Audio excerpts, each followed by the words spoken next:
تتهمون الحكومة بأنها لم تنجز شيئا على الأرض، وترد الحكومة بأنها تدبر وضع أزمة هي غير مسؤولة عنه.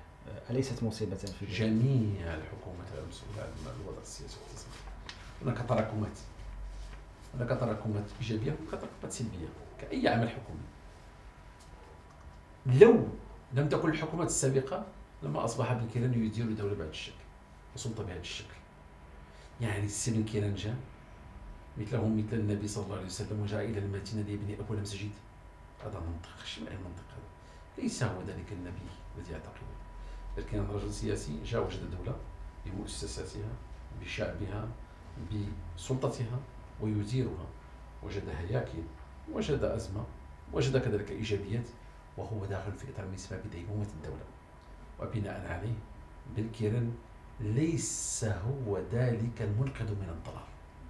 بن كيران شخص يجب أن يدرك جيدا أنه حينما قبل بإدارة شؤون الدولة كان يعلم أنه جاء لمواجهة مجموعة من القضايا والمشاكل. أما الآن بعد أن قضى في البرلمان سنوات واطلع على الملفات من خلال موقعه في البرلمان وناقش قضايا الأمة في البرلمان، أنا كيجي يقول لك حنا ما اعتقدناش بأن الوضع الاقتصادي والسياسي كاين هكا أكثر من هكا. أين ذهبت تلك الوعود؟ هو الملم والعالم بالأشياء. فين مشات 3000 درهم كحد أدنى للأجر؟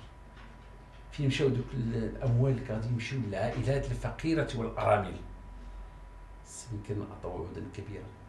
وأنا أعتقد أنني قرأت حديثا نبويا حول أن المؤمن هناك خليقة واحدة لا توجد في المؤمن وأن يكذب.